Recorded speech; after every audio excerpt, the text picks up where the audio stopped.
출애굽기 3장. 모세는 미디안의 제사장인 자기 장인 이드로의 양떼를 치는 목자가 되었다. 어느 날 모세는 양떼를 몰고 멀리 사막 쪽으로 나아갔다. 그는 하나님의 산인 호렙에 이르렀다. 호렙에서 주의 천사가 떨기나무에 타오르는 불꽃 속에서 모세에게 나타났다. 모세는 타오르는 불꽃 속에서도 떨기나무가 불타 없어지지 않는 것을 보았다. 모세는 혼자 중얼거렸다. 아무래도 이상하다. 가까이 가서 보아야겠다. 왜 떨기나무가 불타 없어지지 않을까? 주께서 모세가 떨기나무 가까이 다가오는 것을 보셨다. 하나님께서 떨기나무 불꽃 가운데서 모세를 부르셨다. 모세야, 모세야. 모세가 대답했다. 예, 제가 여기 있습니다. 하나님께서 말씀하셨다. 가까이 오지 말라. 네가 서 있는 곳은 거룩한 땅이다. 네 신발을 벗으라. 나는 네 조상의 하나님이다. 나는 아브라함의 하나님, 이삭의 하나님, 야곱의 하나님이다. 모세는 하나님 뵙기가 두려워 급히 자기 얼굴을 가렸다. 주께서 다시 말씀하셨다. 나는 이집트에서 내 백성이 얼마나 고통당하고 있는지를 분명히 보았다. 나는 닥달하고 채찍질하는 노예 감독들 때문에 내 백성이 울부짖는 소리도 다 들었다. 나는 그들의 고통이 얼마나 심한지 잘 안다. 나는 이제 내려가 이집트 사람들의 소나귀에서 내 백성을 구해낼 것이다. 나는 이집트에서 내 백성을 이끌어내어 그들을 아름답고 드넓은 땅, 젖과 꿀이 흐르는 땅으로 데려가겠다. 그곳은 가나안 사람, 헷 사람, 아모리 사람, 브리스 사람, 히위 사람, 여부스 사람이 사는 땅이다. 이스라엘 백성들이 울부짖는 소리가 내 귀에까지 들려온다. 나는 이집트 사람들이 그들을 어떻게 억압하는지도 안다. 이제 너는 가라. 내가 너를 파라오에게 보내겠다. 너는 가서 내 백성 이스라엘 사람들을 이집트에서 이끌어내어라. 모세가 하나님께 아뢰었다. 저 같은 것이 어찌 감히 파라오에게 가서 이스라엘 백성들을 이집트에서 이끌어낼 수 있겠습니까? 하나님께서 말씀하셨다. 내가 너와 함께 할 것이다. 너는 내 백성을 이집트에서 이끌어내어라. 그 뒤 너희는 이 산에서 하나님께 예배드리게 될 것이다. 이것이 바로 내가 너를 보냈다는 증거가 될 것이다. 모세가 하나님께 여쭈었다. 제가 이스라엘 백성들에게 가서 말하겠습니다. 너희 조상들의 하나님께서 나를 너희에게 보내셨다. 그러면 그들이 제게 물을 것입니다. 그분의 이름이 무엇이냐? 그때 저는 그들에게 어떻게 대답해야 하겠습니까? 하나님께서 모세에게 말씀하셨다. 나는 스스로 있는 자다. 너는 이스라엘 자손에게 스스로 계신 분이 나를 너희에게 보내셨다 라고 대답하라. 하나님께서 또 모세에게 말씀하셨다. 너는 이스라엘 백성들에게 이렇게 일러라. 여호와 곧 너희 조상의 하나님, 아브라함의 하나님, 이삭의 하나님, 야곱의 하나님께서 나를 너희에게 보내셨다. 이것이 나의 영원한 이름이다. 나는 이 이름으로 대대로 기억될 것이다. 너는 가서 이스라엘의 장로들을 모아놓고 그들에게 일러라.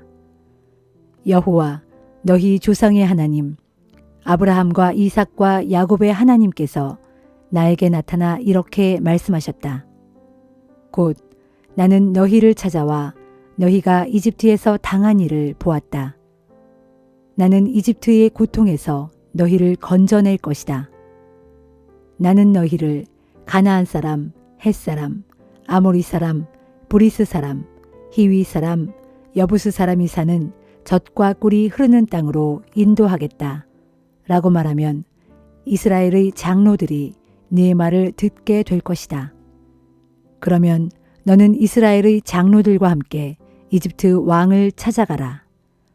그리고 그 이집트 왕에게 말하라. 히브리 사람의 주 하나님께서 저희에게 나타나셨습니다. 저희가 왕께 간청합니다. 왕께서는 저희가 광야로 사흘 길을 나갈 수 있게 허락해 주십시오. 거기서 저희가 주께 제사를 드리고자 합니다. 이집트 왕은 내가 권능의 손으로 그를 치지 않는 한 너희를 내보내지 않을 것이다. 나는 몸소 여러 가지 놀라운 일들로 이집트를 칠 것이다. 그 후에야 이집트 왕은 너희를 보내줄 것이다. 내가 이집트 사람들이 보는 데서 내 백성들에게 은혜를 베풀 것이므로 너희는 빈손으로 이집트 땅을 떠나지 않게 될 것이다. 너희 모든 여인들은 이웃이나 같은 집에 사는 이집트 여인들에게 은부치와 금부치와 옷가지를 달라고 하라. 너희는 그것들로 너희 아들, 딸들을 입히고 꾸며주라. 이런 식으로 너희는 이집트 사람들의 물건을 취하게 될 것이다.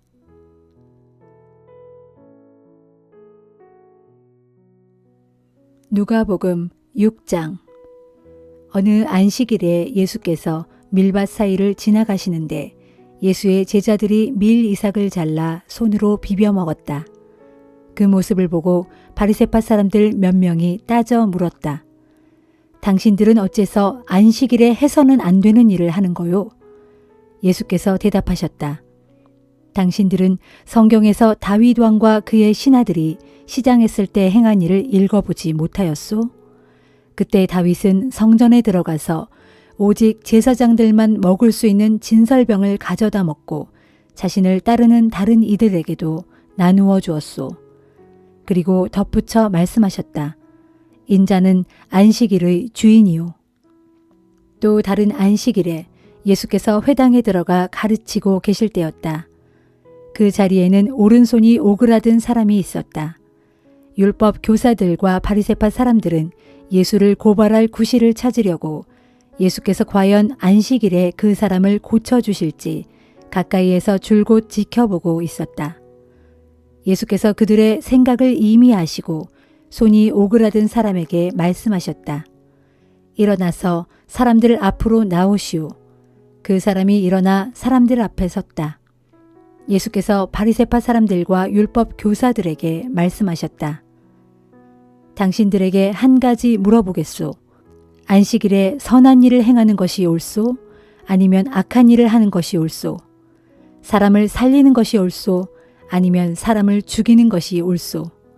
그런 뒤 예수께서 사람들을 일일이 둘러보신 다음 그 사람에게 말씀하셨다.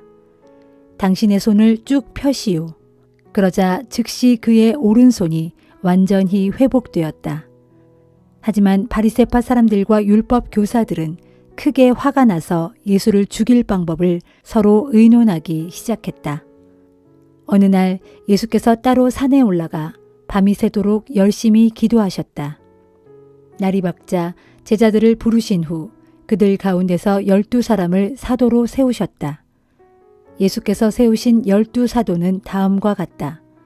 베드로라고 이름을 새로 지어주신 시몬, 그의 동생 안드레, 야고보, 요한, 빌립, 바돌로메, 마테, 도마, 알페오의 아들 야고보, 열심당원 시몬, 야고보의 아들 유다, 나중에 예수를 배반한 가룟 유다 등이다. 예수께서 그들 12명의 사도들과 함께 산에서 내려오시자 예수를 따르는 수많은 사람들이 그곳에 모여 있다가 예수 일행을 둘러쌌다. 사람들은 유대 전역과 예루살렘 그리고 해안 지방인 두로와 시돈에서 예수의 말씀을 듣기 위해 오거나 병을 고치려고 몰려온 사람들이었다. 예수께서는 그들의 병뿐만 아니라 귀신 들린 자들도 말끔히 고쳐주셨다. 모든 사람들이 저마다 예수를 만지려고 야단이었다. 예수를 만지기만 하면 예수에게서 치유의 능력이 흘러나와 그들을 모두 낫게 했기 때문이다. 예수께서 눈을 들어 제자들을 보시고 그들을 향해 말씀하셨다. 가난한 자들은 복이 있다. 하나님 나라가 저희의 것이기 때문이다. 굶주린 자들은 복이 있다. 저희가 배부르게 될 것이기 때문이다. 슬퍼하는 자들은 복이 있다. 저희가 기뻐하며 웃을 날이 올 것이기 때문이다. 내 제자라는 이유로 사람들에게 미움을 받고 배척을 당하고 욕을 먹고 억울하게 누명을 쓰는 자들은 복이 있다. 그런 일이 너희에게 일어나거든 기뻐하고 즐거워하라. 하늘나라에서 큰 상을 받을 것이기 때문이다. 옛날의 예언자들도 그 같은 일을 모두 당했다. 그러나 부유한 자들은 화가 있다. 저희는 이 세상에서 이미 온갖 복을 다 누렸기 때문이다. 배부른 자들은 화가 있다. 굶주리게 될 날이 올 것이기 때문이다. 웃고 있는 자들은 화가 있다.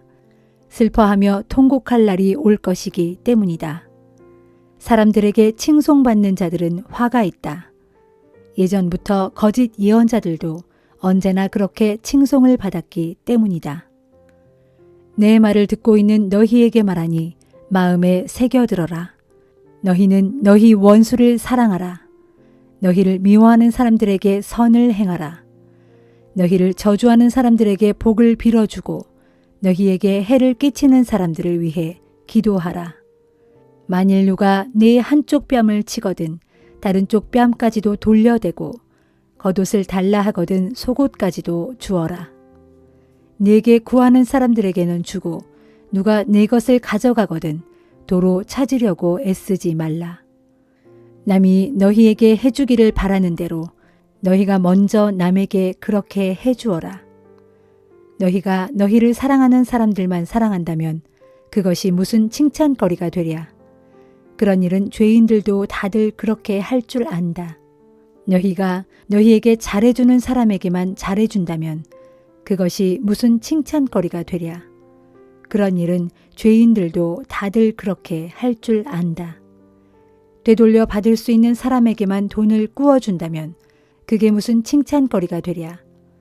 악한 사람들도 되돌려 받을 수 있는 사람에게는 기꺼이 돈을 꾸어준다. 너희는 너희 원수를 사랑하고 원수에게 선한 일을 행하며 빌리고자 하는 이에게 아무것도 바라지 말고 그저 꾸어 주어라. 그렇게 하면 하늘나라에서 너희가 받을 보상이 클 것이고 너희는 하나님의 자녀가 될 것이다. 보아라, 하나님께서는 은혜를 모르는 사람에게나 악한 사람들에게도 인자하지 않느냐. 이처럼 너희 아버지께서 자비로우신 것 같이 너희도 자비로운 사람이 되어라. 너희는 남을 비판하지 말라. 그러면 너희도 비판당하지 않을 것이다. 너희는 남을 정죄하지 말라. 그러면 너희도 정죄받지 않을 것이다. 너희는 남을 용서하라. 그러면 너희도 용서받을 것이다. 너희가 남에게 주면 너희는 그것을 다시 받을 것이다. 다시 받되 꾹꾹 눌러 담아서 차고 넘치도록 후하게 받을 것이다. 너희가 남에게 되어주는 분량대로 그렇게 너희가 되돌려 받을 것이다. 예수께서 또 비유를 들어 제자들에게 말씀하셨다. 눈먼 사람이 어떻게 눈먼 사람을 인도할 수 있겠느냐? 그러면 둘 다 구덩이에 빠지지 않겠느냐? 제자가 어떻게 선생보다 낫다고 할 수 있겠느냐? 하지만 누구든지 열심을 내어 다 배우고 나면 그때는 선생과 같이 될 수 있을 것이다. 어찌하여 너희는 다른 사람의 눈 속에 있는 티는 보면서 내 눈 속에 있는 들보는 보지 못하느냐? 내 눈 속에 있는 들보를 보지 못하면서 어떻게 다른 사람에게 당신의 눈 속에 있는 티를 빼어주겠다 하고 말할 수 있겠느냐? 위선자야, 먼저 내 눈 속에 있는 들보부터 빼어라. 그래야만 내 눈이 밝아져서 다른 사람의 눈 속에 있는 티를 빼낼 수 있게 될 것이다. 좋은 나무가 나쁜 열매를 맺는 법이 없고 나쁜 나무가 좋은 열매를 맺는 법이란 없다. 그러므로 열매를 보면 그 나무를 알 수 있다. 무화과는 가시나무에서 나지 않고 포도는 가시덤불에서 딸 수 없다. 선한 사람은 선한 마음으로부터 선한 행동을 하고 악한 사람은 악한 것이 마음속에 숨어 있어서 자연스레 악한 행동을 한다. 이와 같이 마음속에 들어있는 것들이 입 밖으로 흘러나오는 법이다. 너희는 입으로는 주여 주여 하면서도 어찌하여 내가 말한 것을 실천하지 않느냐. 내게로 와서 내 말을 듣고 그대로 실천하는 사람은 반석 위에다 튼튼히 기초를 놓고 집을 짓는 사람과 같다. 홍수가 나서 큰 물이 들이치더라도 그 집은 무너질 염려가 전혀 없다. 그러나 내 말을 듣고도 그대로 실천하지 않는 사람은 기초가 없이 집을 지은 사람과 같다. 홍수가 나서 큰 물이 들이치면 와르르 무너져 내려서 순식간에 폭삭 가라앉고 말 것이다.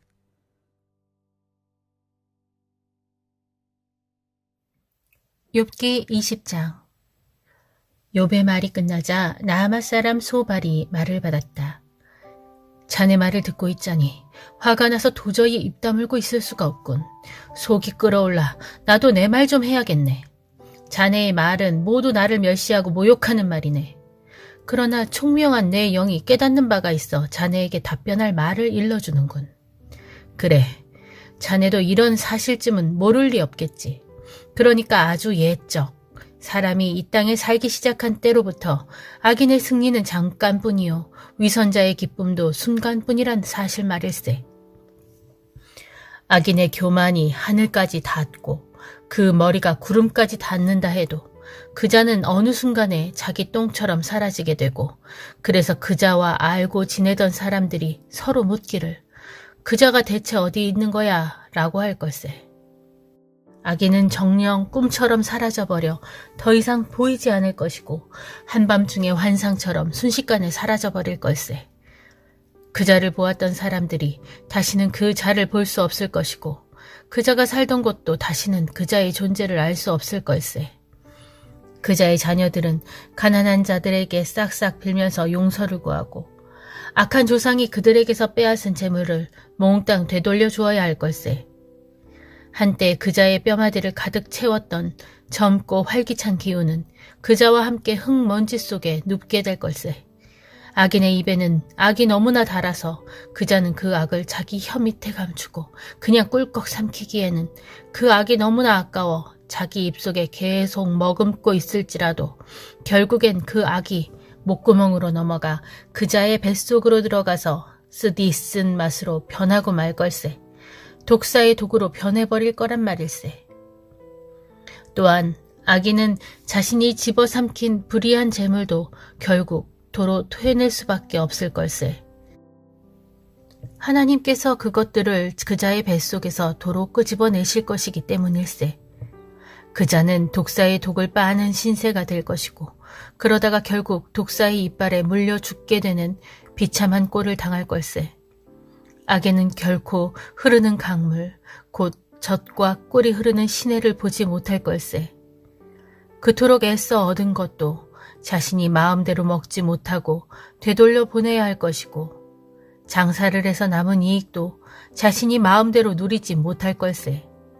왜 그런 줄 아는가? 그자가 가난한 자들을 짓누르고 못살게 굴었기 때문이지.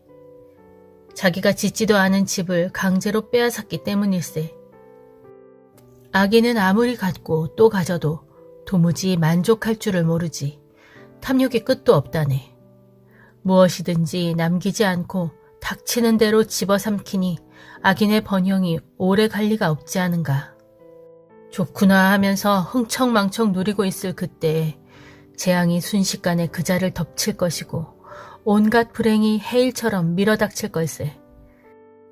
악인이 마음껏 자기 배를 채우려 할 때에 하나님께서는 그자에게 맹렬한 분노를 바라셔서 온갖 재앙을 폭우처럼 거침없이 쏟아 부으실 걸세.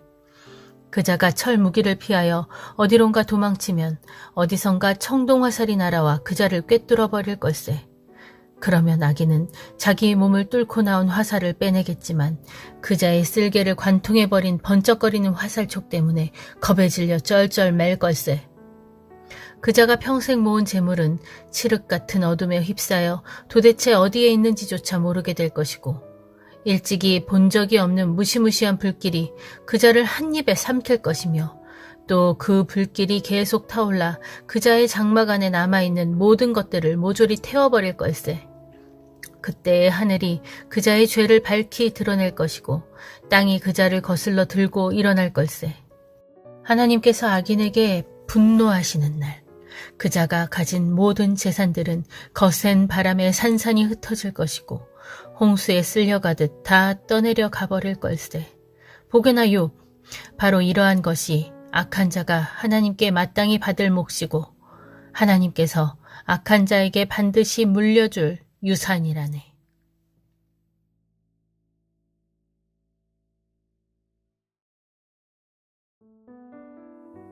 고린도전서 7장. 이제 여러분이 편지에 써보낸 질문에 대해 말하겠습니다. 남자는 결혼을 하지 않는 편이 더 낫습니다. 그러나 그리하면 자칫 성적으로 문란해질 염려가 있기 때문에 남자는 저마다 결혼하여 자기 아내를 두고 여자 또한 결혼하여 저마다 자기 남편을 두도록 하십시오. 그래서 남편은 아내에게 배우자로서의 의무를 다하고 마찬가지로 아내도 남편에게 배우자로서의 의무를 다하도록 하십시오. 결혼을 하게 되면 아내의 몸은 더 이상 아내만의 것이 아니라 남편에게 속합니다. 마찬가지로 남편의 몸 또한 더 이상 남편의 것만이 아니라 아내에게 속합니다. 그러므로 결혼한 부부는 서로의 몸을 멀리해서는 안 됩니다. 다만 기도에 전념하기 위해 얼마 동안 떨어져 지내기로 서로 합의한 경우에는 예외가 될 수 있습니다. 그렇더라도 그 뒤엔 즉시로 다시 합해야 합니다. 그것은 여러분이 홀로 있음으로 해서 절제하지 못하는 틈을 타서 사탄이 여러분을 유혹할까 염려되기 때문입니다. 지금 나는 여러분이 반드시 결혼해야 한다고 명령하고 있는 것이 아닙니다. 결혼하지 않는 편이 낫지만 만일 결혼하고 싶거든 얼마든지 결혼해도 좋다는 뜻일 뿐입니다. 사실 나는 누구나 나처럼 결혼하지 않고 지내기를 원합니다. 그러나 각 사람은 저마다 하나님께로부터 받은 은사가 달라서 이 사람은 이런 은사를, 저 사람은 저런 은사를 받습니다. 그러므로 나는 결혼하지 않은 사람과 과부들에게 말합니다. 여러분도 나처럼 결혼하지 않은 상태로 지낼 수 있으면 그냥 그대로 지내도록 하십시오. 하지만 절제를 할 수 없거든 결혼하도록 하십시오. 정욕에 불타는 것보다 결혼하는 편이 더 낫습니다. 결혼하신 분들에게 말합니다. 이것은 나의 말이 아니라 주님의 명령입니다. 아내는 남편과 헤어져서는 안 됩니다. 그러나 만일 남편과 헤어졌다면 재혼하지 말고 그대로 혼자 지내든지 아니면 남편과 화해하고 다시 남편에게 돌아가도록 하십시오. 그리고 남편도 아내를 버려서는 안 됩니다. 그 외의 분들에게 말합니다. 이것은 주님이 하신 말씀이 아니라 나의 권면입니다. 만일 어떤 형제가 믿지 않는 아내와 살고 있는데 그 아내가 남편과 계속 함께 살기를 원한다면 그녀와 헤어져서는 안 됩니다. 또 어떤 자매가 믿지 않는 남편과 살고 있는데 그 남편이 아내와 계속 함께 살기를 원한다면 남편과 헤어져서는 안 됩니다. 그것은 믿지 않는 남편이 자기의 믿는 아내를 통해 거룩하게 되었고 또한 믿지 않는 아내가 자기의 믿는 남편을 통해 거룩하게 되었기 때문입니다. 그렇지 않다면 여러분의 자녀는 부정하게 되겠지만 그것이 아닙니다. 이제 그들은 거룩합니다. 그러나 만일 믿지 않는 배우자가 헤어지기를 원한다면 그렇게 해도 됩니다. 믿는 형제나 믿는 자매가 그런 일에 얽매일 필요는 없습니다. 하나님께서는 자신의 자녀들이 평화롭게 살아가기를 원하십니다. 하지만 신중하십시오. 믿는 아내들이여, 당신이 당신의 남편을 이끌어 구원하게 될지 어떻게 알겠습니까? 믿는 남편들이여, 당신이 당신의 아내를 이끌어 구원하게 될지 어떻게 알겠습니까? 하지만 각 사람은 주께서 나눠주신 은사대로 자기 분수에 따라, 또한 하나님께서 부르신 대로 자기 처지에 따라 알맞게 살아가야 합니다. 이것이 모든 교회를 위해 내가 세운 원칙입니다. 주님께 부르심 받기 전에 이미 유대교의 할례를 받은 사람은 그 일로 염려할 필요가 없습니다. 또한 할례를 받지 않은 사람은 이제 와서 새삼 할례를 받을 필요가 없습니다. 할례를 받았느냐 혹은 할례를 받지 않았느냐 하는 것은 아무런 문제가 되지 않습니다. 정작 중요한 것은 하나님의 계명을 지키는 것입니다. 여러분은 각자 하나님께 부르심을 받았을 때의 그 처지에 따라 그대로 살아가십시오. 여러분이 종으로 있었을 때 부르심을 받았습니까? 그것 때문에 마음 쓰지 마십시오. 그러나 혹 자유인이 될 기회가 있거든 주저하지 말고 힘써 자유인이 되십시오. 비록 종의 신분일지라도 주님 안에서 부르심을 받았다면 그 사람은 주님께 속한 자유인입니다. 마찬가지로 자유인으로서 주님의 부르심을 받았다면 그 사람은 그리스도의 종인 것입니다. 여러분 모두는 하나님께서 값을 치르고 사신 고귀한 몸이므로 부디 세상 사람의 종이 되지 마십시오.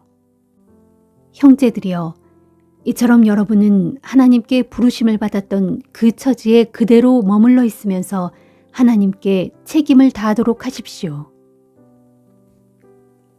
이제 결혼하지 않은 처녀들에 대해서 말하겠습니다. 여기에 대해 주께서 내게 특별히 말씀하신 바는 없습니다.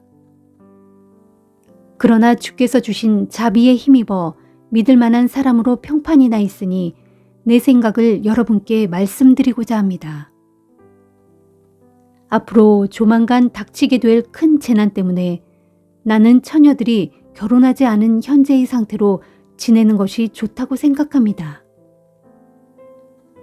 결혼하여 아내가 있는 사람은 아내와 헤어지려고 하지 마십시오. 만일 결혼을 하지 않은 상태라면 굳이 아내를 맞으려고 애쓰지 마십시오. 하지만 결혼을 한다고 해서 죄가 되는 것은 아닙니다. 마찬가지로 처녀가 결혼을 한다고 해도 죄가 되는 것은 아닙니다. 하지만 결혼한 사람들은 살아갈 걱정이 많게 마련이고 그런 이유에서 가급적이면 결혼을 하지 않는 것이 좋다고 나는 내 의견을 제시하고 있는 것입니다. 형제들이여, 내가 말하고 싶은 요지는 이것입니다. 주께서 다시 오실 때가 얼마 남지 않았으니 이제부터 아내가 있는 사람도 아내가 없는 사람처럼 살아가고 슬픔에 잠겨 있는 사람은 슬프지 않은 사람처럼 살아가며 행복이 겨운 사람은 행복하지 않은 사람처럼 살아가고 물건을 사들인 사람은 그 물건이 없는 사람처럼 살아가며 세상 것들을 사용하는 사람은 그것들을 다 사용하지 못하는 사람처럼 살아가도록 하십시오. 지금 우리가 눈으로 보는 이 세상 모습은 곧 지나가 버릴 것이기 때문입니다.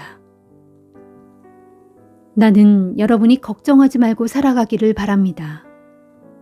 결혼하지 않은 남자는 어떻게 하면 주님을 기쁘시게 할 것인가 하면서 오로지 주님의 일을 걱정하며 살 수 있습니다. 하지만 결혼한 남자는 세상 일에 얽매이게 되고 또 어떻게 하면 자기 아내를 기쁘게 할 것인가 하면서 그쪽에 마음을 쓰게 됩니다. 따라서 그 사람의 마음은 나누어지게 마련입니다. 결혼하지 않은 여자는 몸과 마음을 주님께 오롯이 바치면서 주님의 일을 걱정하며 살 수 있습니다. 하지만 결혼한 여자는 세상 일에 얽매이고 또 어떻게 하면 남편을 기쁘게 할 것인가 하면서 그쪽에 마음을 쓰게 됩니다. 지금 내가 이런 말을 하는 것은 여러분의 유익을 위해서일 뿐 여러분을 제한하려는 것이 결코 아닙니다. 나는 여러분이 여기저기에 마음을 빼앗기지 않고 오직 주님을 섬기는 일에 온 마음을 전적으로 쏟을 수 있도록 도와드리고 싶습니다. 그렇지만 만일 누가 자기의 처녀딸을 시집 보내는 것이 온당하다고 생각한다면 더구나 그 처녀딸이 홍기를 놓쳐서 마땅히 얼른 시집을 보내야겠다고 생각한다면 원하는 대로 그렇게 하십시오. 그것이 죄가 되는 일이 아니므로 얼마든지 결혼을 시켜도 됩니다. 그러나 꼭 결혼시킬 부득이한 이유가 없고 또 자기 딸을 자기 뜻대로 할 권리가 있어서 자신의 자유로운 결정으로 마음을 굳히고 자기의 처녀딸을 시집 보내지 않고 그대로 두기로 했다면 그것은 잘하는 일입니다. 그러므로 자기의 처녀딸을 시집 보내는 사람도 잘하는 것이지만 시집 보내지 않는 사람은 더욱 잘하는 것입니다. 아내는 남편이 살아있는 동안에는 어디까지나 남편에게 매인 몸입니다.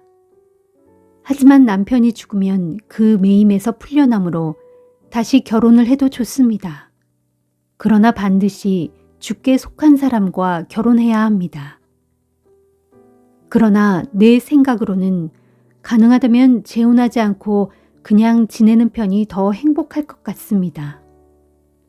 나 또한 하나님의 영을 받은 사람이므로 제 말이 그르지는 않을 것입니다.